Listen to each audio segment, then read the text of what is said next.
mga kadudis. Dito tayo mga kadudis sa upuan ko sa may sapa. Ginawa ko to. Yung dati nating upuan.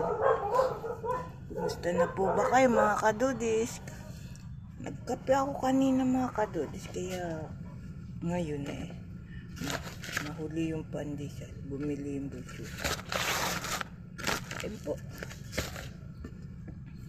Namiss ko kayo mga kadudis. Wala tayong vlog mga kadudis. Madalang. Kamusta na po ba kayo mga kadudis? Nagluluto po ako ng kanin. Sasain po ako mga kadudis.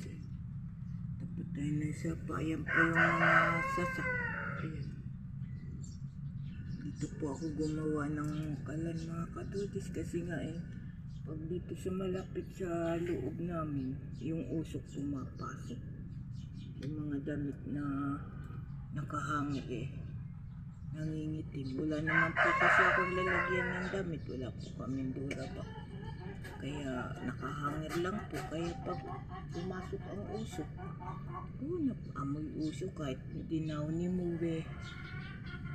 Kaya gumawa po ako ng kalan dito Ito mga kadudis, pag lumaki ang sapa, may tubig na dito. Ang ginawa ko, sinahigan ko. Ayan mga kadudis, may sapa. Kaya kahit lumaki ang sapa, makakapagluto tayo mga kadudis. Salamat po. Salamat sa mga followers ko, non-followers. Salamat po. Salamat sa mga comment, like. Salamat po sa inyo. Gandang umaga. Ayan mga kadudis, biyap. Bye po.